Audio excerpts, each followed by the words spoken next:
కోనసీమలో gas pipe line పేలుడు దుర్ఘటన జరిగే ఏడాదైనా బాధితుల కంట కన్నీళ్లు పొంగుతూనే ఉన్నాయి. ఆనాటి విషాదం ఇప్పటికీ వారి కళ్ల ముందు కదలాడుతోంది. ప్రమాదానికి కారణమైన గెయిల్ సంస్థ ఆర్థిక సహాయం చేసి చేతులు దులుపుకుంటే ప్రభుత్వం ఇచ్చిన హామీలు నెరవేరలేదు. కోనసీమకు తగిలిన గాయం ఒక చేదు జ్ఞాపకంగా కొనసాగుతోంది.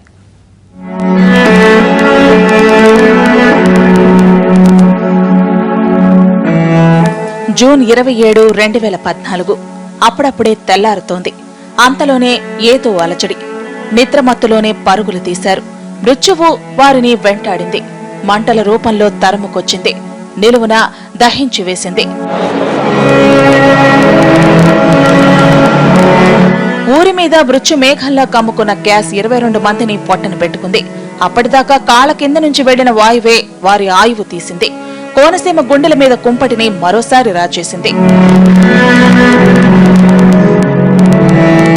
గెయిల్ పైప్ లైన్ నుంచి లీక్ అయిన గ్యాస్ అర్ధరాత్రి ఊరంతా వ్యాపించింది. తెల్లారి O T స్టాల్లో stove వెలిగించగానే pipe line ఒక్కసారిగా పేలి గ్యాస్ బక్కుమంది. కొబ్బరి చెట్లంత ఎత్తులో ఎగిసిపడిన భారీ అగ్నికిలలు చుట్టుపక్కల ప్రాంతాల్ని దహించివేశాయి. ఆ తీవ్రతకు 50 ఇళ్లు కాలి బూడిదయ్యాయి. 22 మంది అగ్నికి ఆహుతయ్యారు. మరో 18 మంది తీవ్ర గాయాల పాలయ్యారు. పచ్చని వాతావరణంలో కళకళలాడే ప్రదేశం శ్మశానంలా మారిపోయింది.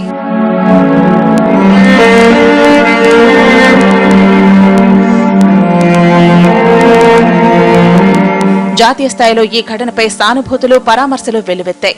దారుణం జరిగి ఏడాదవుతున్నా బాధితుల కళ్లలో కన్నీళ్లు ఇంకిపోలేదు. వారి గుండెకు తగిలిన గాయాలు ఇంకా మానేలేదు. బాధితుల్ని కదిలిస్తే ఒక్కొక్కరిది ఒక్కో రకమైన బాధ, భయంకరమైన దీన గాథ.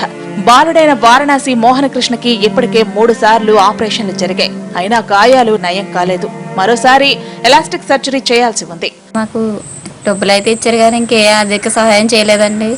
మా చిన్న అబ్బాయి అయితే బాగా కాలిపోయాడండి. కాకినాడ హాస్పిటల్లో 6 నెలలు ఉన్నాం. ఈ అబ్బాయిని బాగా చదివించమని వాళ్ళని బతికున్న తరలే చిన్నపిల్లలు ఇద్దరేనండి. ఈ పిల్లలిద్దరిని చదివించమని వాళ్ళని అడుగుతున్నామండి. వాళ్ళు అసలు ఏ సమాధానం చెప్తలేదు. చదివించమని ఏమంటలేదండి. ఆపరేషన్ చేయించాలన్నారండి. మీరు ఎక్కడ కావాలితే అక్కడ చేయించుకొని చేయిస్తామంటున్నారండి. కానీ అసలు రాత్రులు అయితే పడుకోవడండి. ఇంకెంతసేపు ఏడుతూనే ఉంటాడండి. అల్లూరి రామతులసి ఇంట్లో 4 ప్రమాదంలో చనిపోయారు. ఆమె తండ్రి ఈ మధ్య గుండెపోటుతో దూరమయ్యాడు. ₹1 కోటి ఆర్థిక సాయం అందుకున్న ఆమె ఆ డబ్బును ఏం చేసుకోవాలని ప్రశ్నిస్తోంది. ఈ వైద్యుల వల్ల అందరూ నష్టపోయామండి. మా ప్రేమలు, అభిమానాలు ఏమీ లేవు. మాకు ఏమన్నా అడుగుతుంటే డబ్బులు ఇచ్చాం కదమ్మా, డబ్బులు ఇచ్చాం కదా అన్నారు. డబ్బులు మేము ఏం చేసుకోమండి?